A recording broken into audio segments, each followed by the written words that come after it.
Olá para você que nos acompanha, estamos no ar, começando mais uma edição do nosso programa Controle Externo, programa que fala sobre as atividades do Tribunal de Contas do Estado de São Paulo. Estamos aqui gravando no Auditório Nobre Professor José Luiz de Anhaya Melo, a sede do Tribunal de Contas do Estado de São Paulo, bem no coração da capital paulista.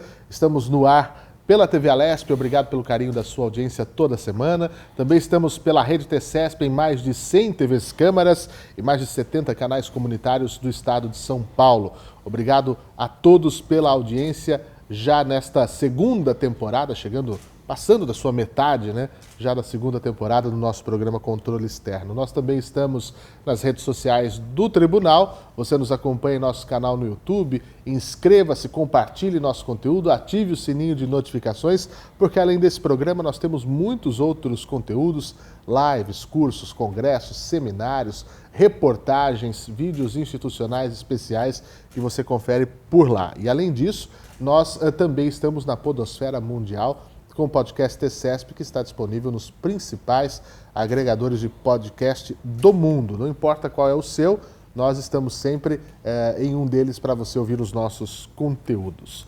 Bom, o programa Controle Externo dessa semana recebe novamente uma visita. Já esteve aqui na nossa primeira temporada e convidado a voltar prontamente disse, não, vou lá, porque temos novidades para falar em um setor que tem sido muito falado.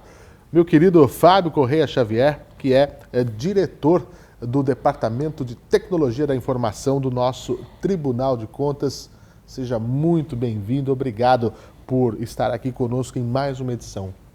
Muito obrigado, Fernando. É sempre uma grande alegria estar aqui participando dessa conversa que eu acho que é cada vez melhor, cada vez traz mais conteúdo relevante para que a sociedade como um todo conheça nosso Tribunal de Contas, né? A importância dessa corte, a importância dessa instituição para a sociedade paulista e que é sempre um exemplo para todo o Brasil, né? Então, obrigado pela oportunidade, para mim é sempre uma grande alegria estar aqui.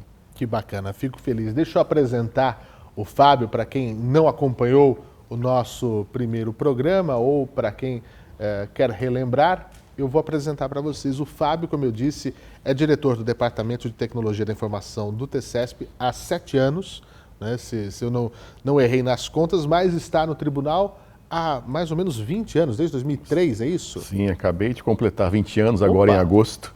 Então, 20 anos de casa, 20 anos de tribunal, entrei por concurso público, né, em 2003, Sim. Então já fui chefe, já fui diretor de divisão, hoje estou como diretor de departamento, nessa trajetória aí de 20 anos nessa casa que a gente gosta bastante. Pois é, sem dúvida, aqui é um lugar muito especial. E o Fábio é um dos grandes profissionais brasileiros nas áreas de tecnologia, de segurança da informação, e temos uma alegria de ter um profissional como esse dentro do tribunal. Para você ter uma ideia, o Fábio tem mais de 30 anos no setor, sendo professor e coordenador de graduação, de pós-graduação, é colunista do MIT Technology Review Brasil, inclusive mandar um abraço para 2 queridos amigos meus, André Miceli e Carlos Aros, né, que tive a alegria de conhecê-los em outros lugares aqui da minha jornada, da minha carreira. O Carlos Aros, que também eu digo que é um colega de bairro, né? A gente mora junto ali na Moca. Que bacana, que gente bacana. A MIT Technology Review Brasil é uma referência, tem um staff muito legal quando a gente fala dessas questões de tecnologia, e o Fábio faz parte do time de colunistas e também colunista do IT Forum, do IT Forum, né, Fábio? Sim, isso mesmo. Que coisa.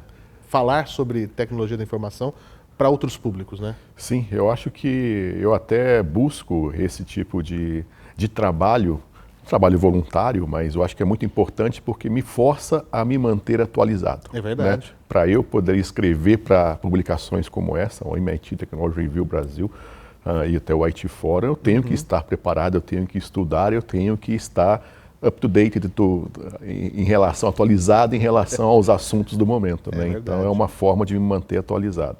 Fábio ainda é mestre em Ciência da Computação pela USP, MBA em Gestão de Negócios pelo IBMEC do Rio de Janeiro, especialização em Network Engineering pela JICA do Japão, Tem ainda pós-graduação em Lei Geral de Proteção de Dados, outro assunto importantíssimo, pós-graduação em Direito Público, em Gestão Pública e Responsabilidade Fiscal e também projetos de redes. A gente reforça aqui que também já ganhou vários prêmios, muitos reconhecimentos e é autor de vários capítulos em livros e de livros propriamente ditos, nos quais, dentre os quais a gente destaca LGPD no setor público, boas práticas para os municípios brasileiros, também LGPD no setor público, boas práticas para a jornada de adequação, roteadores Cisco, guia básico de configuração e operação, tecnologias, inovação e outros assuntos em análise e cartilha de governança em proteção de dados para municípios.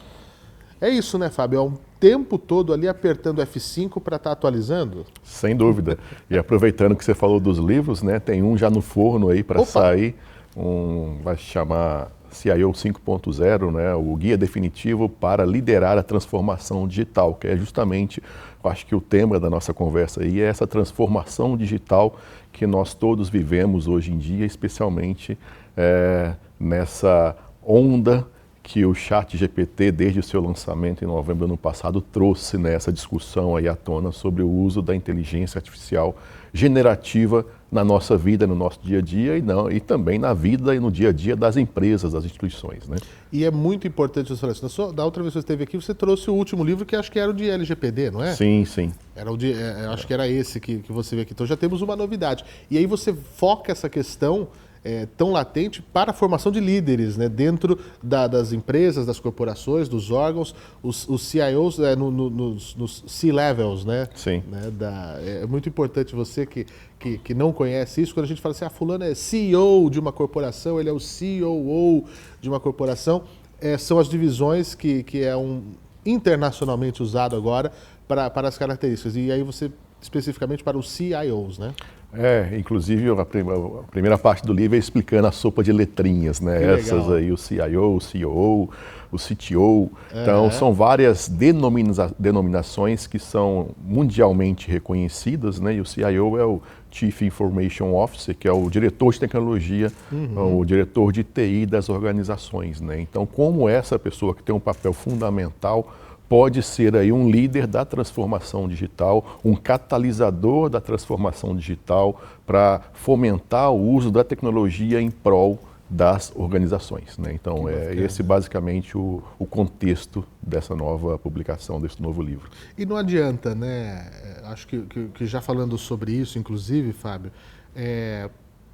nessas questões de tecnologia, nessas questões de dados, de informação, as pessoas elas têm que entender que o inglês ele é dominante, né? Você tem que entender as normas, as regras, as divisões, né? Dessas questões hierárquicas. Então, quando a gente fala de questões empresariais, governamentais, o governamental está entrando nisso agora, né? Tá buscando do setor privado as melhores práticas, as melhores coisas, e isso toca, para não dizer toca, né? Atropela quando a gente fala em dados e segurança de informação. Sem dúvida, né? Hoje em dia não tem mais aquela divisão que existia há um tempo atrás, que o setor privado voava e o setor público ficava ali atrás. Patinando, se arrastando em velhas práticas, em velhas burocracias. Hoje em dia não cabe mais esse tipo de divisão e os órgãos públicos têm que ser tão inovadores e tão acelerados quanto o setor privado, né? Então a gente tem que continuar sendo sempre inovador, temos que ser empreendedores, mesmo sendo servidores públicos, né? Porque a sociedade precisa disso, a sociedade exige isso da gente e nós, em última instância, estamos aqui para servir bem a população, para servir bem a sociedade. Então temos que dar sempre o nosso melhor, temos que fazer sempre o melhor trabalho possível para entregar um serviço de alta qualidade para a sociedade. Sem dúvida. E você fala dessa questão do desenvolvimento público e privado, né, que a gente ficava ali com as sobras. Num passado não muito distante, se não me engano, a NHK do Japão, emissora de televisão, por o Japão ter a maioria das empresas que fabricam produtos e equipamentos para televisão, eles trocavam muito rápido e faziam doações para TVs públicas do mundo, que não tinham aquela velocidade de troca, porque para comprar é mais difícil, etc. e tal. Hoje nós vemos com muita alegria, no ano passado, por exemplo, a TV Cultura, que é uma TV pública do estado de São Paulo, ela foi a primeira emissora do Brasil a já colocar a tecnologia de som Dolby Atmos, que é a mais nova do sistema Dolby. Então, antes das emissoras privadas, uma emissora pública atualizando a sua tecnologia para maior qualidade de áudio, para melhor ambiência, né, quando a gente fala em rádio e televisão. Então, que legal que nós estamos conseguindo virar a chave e não ficar com as sobras, né, do que dá, do que tem. Parece que dá para uma gambiarra muitas vezes. Eles fazem assim, se a gente der uma adaptada para a nossa realidade. Não, a nossa realidade não precisa ser essa, né? Sem dúvida. E hoje o Brasil também, várias empresas, várias instituições públicas são referência mundiais, né? Soluções como, por exemplo, o Pix, é uma solução super inovadora, sensacional, que está sendo exportada para fora do Brasil. Nós aqui do Tribunal de Contas também temos várias tecnologias que foram exportadas para outras cortes de contas irmãs no Brasil, né? As soluções de tecnologia para fiscalizações ordenadas, por exemplo, o próprio EGM que foi criado aqui, a metodologia, as ferramentas também foram cedidas aí para outras cortes de contas. E agora, recentemente, nós temos trabalhado com a inteligência artificial generativa, né? Criamos e lançamos a plataforma Anya, o assistente neural de inteligência artificial, e isso também está gerando aí grande interesse por parte de outros órgãos públicos que já vieram conhecer e já pediram acesso para testar essa nova plataforma no ambiente deles, né? Então nós temos, por exemplo, o Tribunal de Justiça, que já está utilizando e testando essa plataforma.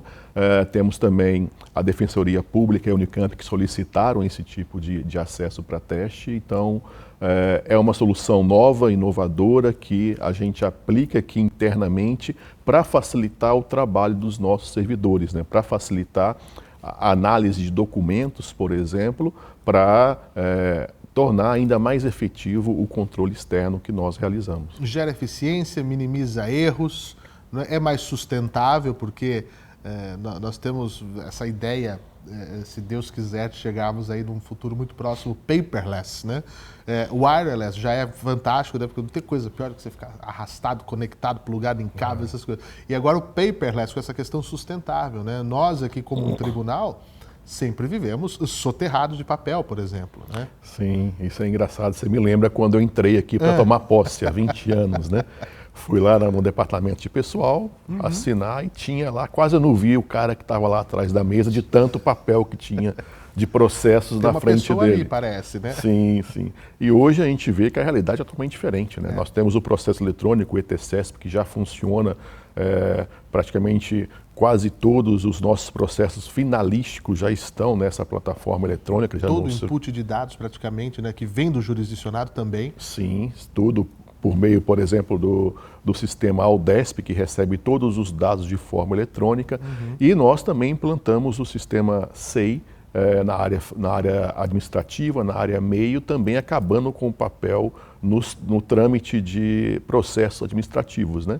E isso aconteceu assim num momento, eu acho que muito oportuno, porque em 2020 tivemos a pandemia, né?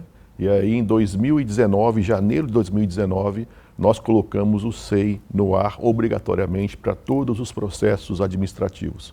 Um ano depois veio a pandemia. Se não tivéssemos colocado o SEI, eu acho que a gente não teria tido o sucesso que tivemos em continuar a operação, o dia a dia do tribunal, mesmo com a pandemia, todo mundo trabalhando remotamente, porque os sistemas, os acessos, tudo estavam disponíveis via internet de qualquer lugar do Brasil e do mundo, né? Então, foi assim um planejamento que já tínhamos feito de implantar isso, de substituir o processo físico administrativo por um processo digital.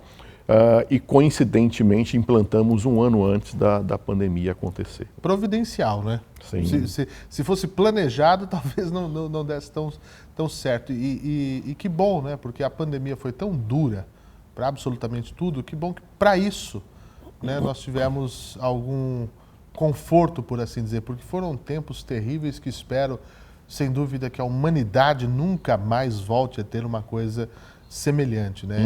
E aqui o tribunal não parou um dia sequer. Né? Sim, não é verdade. Não parou um dia sequer. Não parou um dia, né? E aí também em 2020 nós já tínhamos o planejamento de colocar uma solução de colaboração, uma solução de colaboração integrada, né? Para poder permitir o trabalho remoto, a comunicação entre as pessoas de forma digital de forma controlada, e isso já estava no planejamento nosso de 2020, e aí veio a pandemia, e a gente teve só que antecipar a implantação dessa solução, que é o que a gente tem hoje, a gente usa nas sessões virtuais, a gente usa para dar acesso aos advogados, universalizar, né, esse direito de sustentação oral para os advogados remotamente, de onde eles estejam, e além de outras ferramentas que estão aí agregadas a essa solução de comunicação colaborativa que permitem que nós tenhamos hoje um trabalho cada vez mais integrado, cada vez mais facilitado pela tecnologia, que é o papel da tecnologia, facilitar o nosso trabalho, facilitar a nossa atividade do dia a dia e, consequentemente, incentivar, impulsionar o controle externo.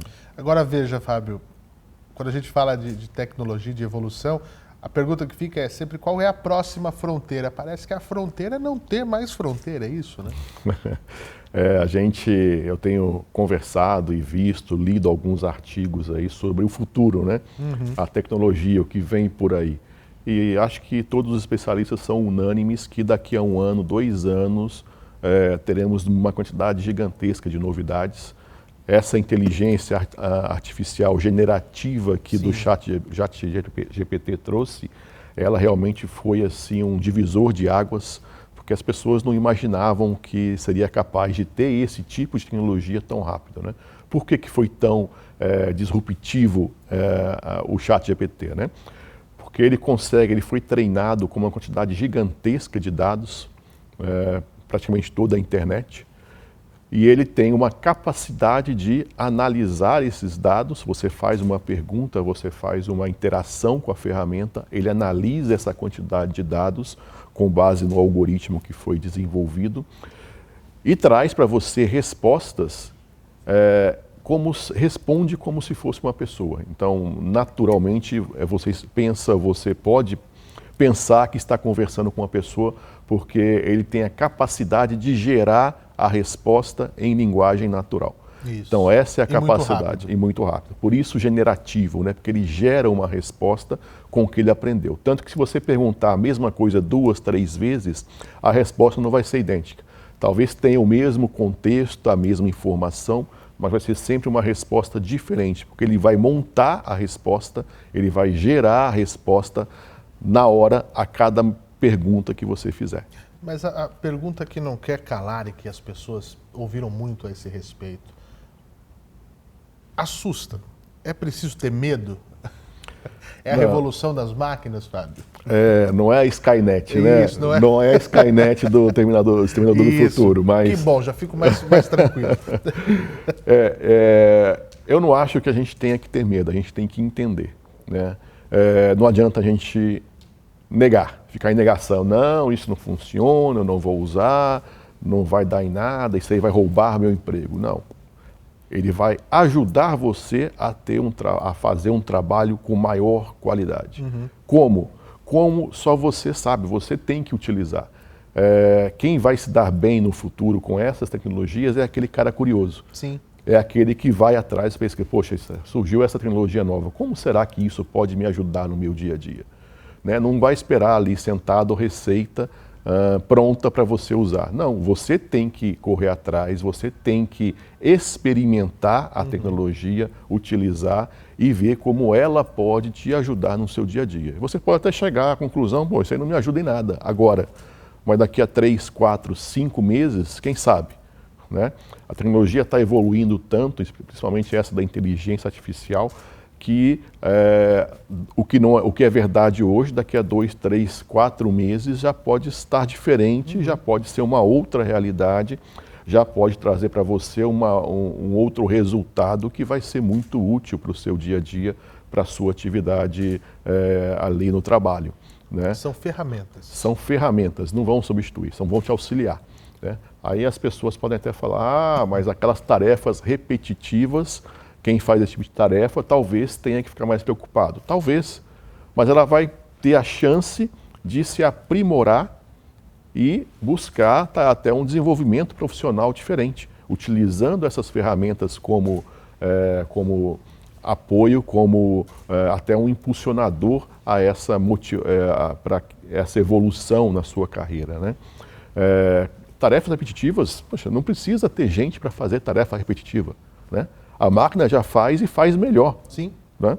Agora, aquela capacidade de análise, o raciocínio, aquela análise de contexto, o sentimento, a ferramenta não tem e eu acho que não vai ter. A sintonia fina, exatamente, né, da coisa que é a questão humana, da emoção, do feeling, eu acho que isso é de fato o grande ponto. E tudo isso para a administração pública, Fábio, como é que a gente aqui no tribunal pode pensar isso, a administração pública como um todo, porque quando a gente fala da inteligência artificial, como você diz, é uma ferramenta, traz eficiência e é o que a gente vem cobrando dos nossos jurisdicionados.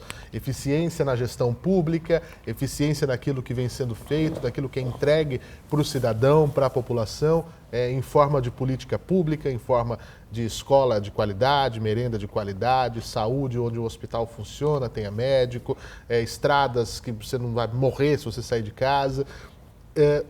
Como é que a gente pode fazer esse crossover para a administração pública?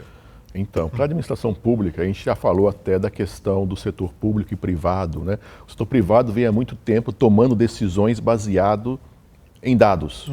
É um mundo que a gente chama data-driven, né? Direcionado a dados. O poder público não pode ser diferente, ele tem que ter esses dados que vão embasar uma tomada de decisão acertada, né? Então, a gente pode ter esses dados direcionando essa decisão, essa análise de dados, para fornecer serviços mais adequados para o cidadão. Então, só um exemplo, né? Eu tenho uma pesquisa recente que foi feita ano passado pelo CERT, que é uma instituição ligada ao NIC-BR, que é o órgão que controla a internet no Brasil, né? Que foi perguntado sobre tecnologia nas prefeituras, né? Que tipo de tecnologia você tem na sua prefeitura? Que serviços você oferece tecnológicos para a sua cidade, para os seus cidadãos? Primeiro lugar que tinha, disponibilização de formulários para download no site. Isso não é tecnologia, porque a pessoa vai lá clicar, baixar, preencher a mão, assinar e levar na prefeitura. Vai bater um carimbo. Pá! Isso não resolve, né? Ele tem que chegar no nível de ter serviços em que a pessoa resolva tudo remotamente, tudo via internet, sem ter que ir presencialmente à prefeitura, né? Isso é valor agregado que a tecnologia pode trazer. Para nós aqui, né, Tribunal de Contas, nós temos aqui uma quantidade gigantesca de dados que a gente coleta dos nossos jurisdicionados, né? Um verdadeiro Big Data. Então, e muito sensíveis. Sensíveis e fiéis, são informações validadas pela nossa fiscalização. São informações, nesse mundo hoje que a gente tem muita fake news, as nossas informações aqui, elas são validadas, verificadas, de qualidade. E aí, esses dados são utilizados pela nossa fiscalização, pela nossa auditoria, para poder fazer as análises e direcionar o trabalho de fiscalização em loco, né? Então, isso traz um valor muito grande, porque você vai aonde tem um problema que eventualmente tenha sido identificado. E o mais legal é que essas informações elas estão disponíveis para qualquer cidadão, para qualquer organização de transparência que queira verificar, por meio do nosso site de transparência, ou pelo nosso aplicativo Portal TCESP, que é um aplicativo muito interessante, legal, super completo, que você tem todas as informações dos municípios na palma da sua mão. Então você consegue ver lá a receita, despesa, alertas que o tribunal emitiu para aquele prefeito, para que você, cidadão, possa ir lá e cobrar, exercer o seu papel de controle social, né? Cidadão, organizações sociais, qualquer tipo de instituição interessada em ter esses dados super relevantes e qualificados na sua mão, né? Então, são informações muito legais e essas informações que vão direcionar a sociedade do futuro, né? A análise da informação. O pessoal fala que os dados são o novo petróleo, né? Eu costumo falar que não são os dados. É a informação de valor que você extrai dos dados que são esse novo petróleo que vão mover a sociedade do futuro. Aí ele já está refinado, né? Sim, essa refinação sem dúvida. Que é importante. O nosso tempo é muito curto, Fábio, aqui no programa. Eu queria falar sobre essa questão também que as pessoas se preocupam com a segurança, né? Por exemplo, nossa vida está aqui dentro, né? Hoje, você não precisa mais andar com uma carteira, uma bolsa, porque aqui você tem os seus documentos, a carteira de trânsito digital, os aplicativos bancários, você tem as suas redes sociais, as fotos, os seus dados, você pode subir numa nuvem, num drive, está tudo acessado aqui, a sua vida está aqui dentro, né? Como é que fica hoje a questão da segurança? Nós vimos, por exemplo, aqui em São Paulo, vivendo um problema sério, que as autoridades estão atentas aos furtos que são feitos no trânsito, onde pegam o celular da pessoa, né? Ainda que tenha, por exemplo, reconhecimento facial, você tenha senhas, enfim. Como é que a gente se preocupa com isso? Porque, como você disse, esses dados relevantes, refinados, valem ouro, são o petróleo, para a criminalidade também. E se isso também, nós temos que nos preocupar aqui no setor público? Sem dúvida, né? A segurança, já começo falando que a segurança é um dever de todos nós. Não adianta terceirizar e falar, não, a segurança da informação é coisa da TI, eles que se virem. Não.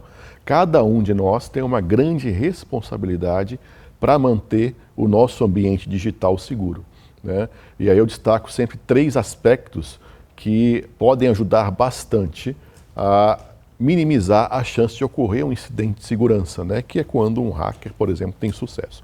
A primeira é manter os softwares atualizados.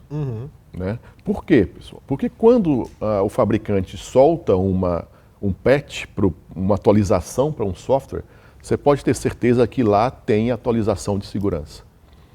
E se você não atualizar o seu equipamento pessoal, por exemplo, ou não atualizar os sistemas de uma instituição, essa brecha de segurança vai ficar exposta a mais tempo e, consequentemente, pode ser um caminho de entrada. Então, mantenha sempre seu software atualizado. Isso vale para a nossa vida particular também.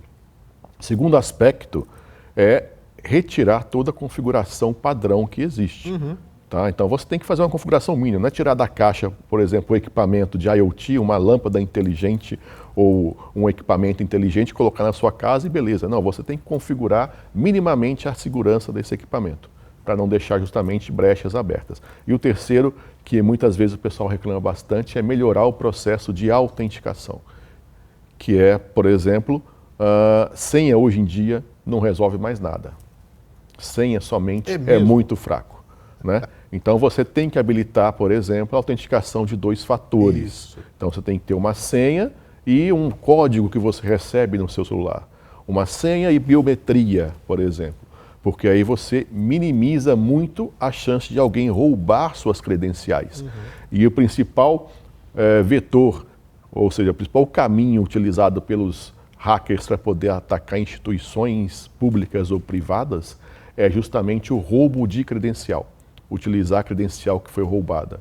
E aí ele vai, utiliza essa credencial válida, ou seja, um login e uma senha válida, e instala na rede daquele órgão um malware, um ransomware, um phishing, faz um phishing, né, e instala algum vírus, algum worm que vai infectar aquela rede e causar prejuízo.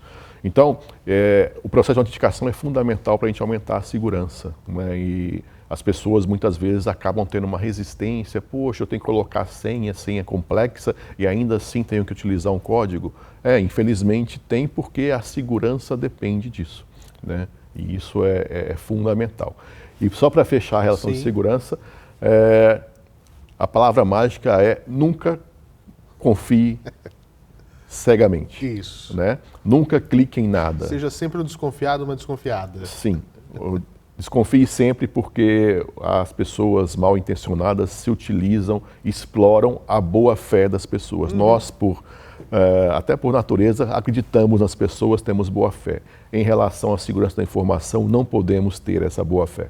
Temos que desconfiar sempre. Recebeu aquele e-mail de uma pessoa que você não conhece, falando clique aqui, não clique, não abra nada. Desconfie sempre. E aqui no caso do tribunal, mande para a gente lá, que a gente avalia e até faz a orientação adequada para os nossos servidores. E a senha 123 mudar não é uma boa ideia. Não é uma boa ideia. Vimos isso, né? Não pode. Não funciona bem. Então fique atento. Você vê muito do que vale para o privado, vale aqui para o público. Aqui no público temos algumas questões muito especiais. Como nós falamos na primeira entrevista do Fábio, você pode ver aqui no nosso YouTube, né, do Tribunal de Contas, sobre LGPD, questões de como cuidar disso tudo.